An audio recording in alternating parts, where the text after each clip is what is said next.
টাঙ্কিটা capacity নাই। আমরা যেন পঞ্চায়েত বানাইছি টাঙ্কিটা অতইও নেই,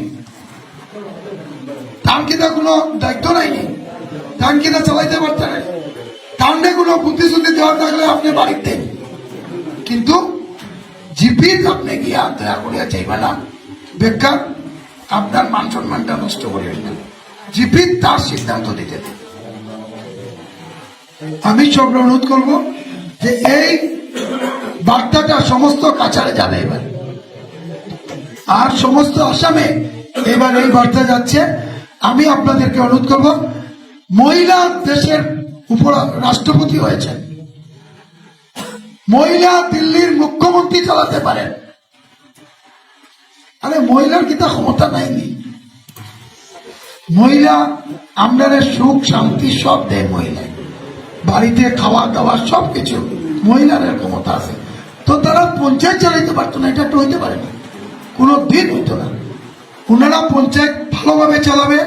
আর ভারতীয় জনতা পার্টির যারা পঞ্চায়েত নির্বাচিত হয়েছে, আমি আপনাদেরকে বলছি, ওনাদেরকে মন্ডল থেকে ওনাদেরকে সহযোগিতা করুন, সুন্দর যাতে চালাতে পারে। এবং একটা কথা আমি পরিষ্কার বলছি, প্রধানমন্ত্রী আবাসের ক্ষেত্রে কোনো গ্রুপ মেম্বার, কোনো পঞ্চায়েত, কোনো জিআরএস, কোনো সেক্রেটারির মাধ্যমে যদি কালেকশন করা হয়, তার রাস্তা এবার ক্লিয়ার দেওয়া।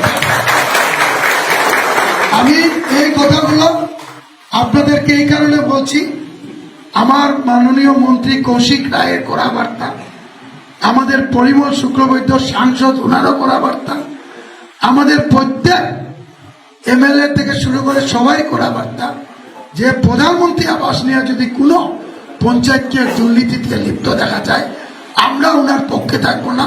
এতে একজন পঞ্চায়েত মেম্বার যদি জেলে যায়,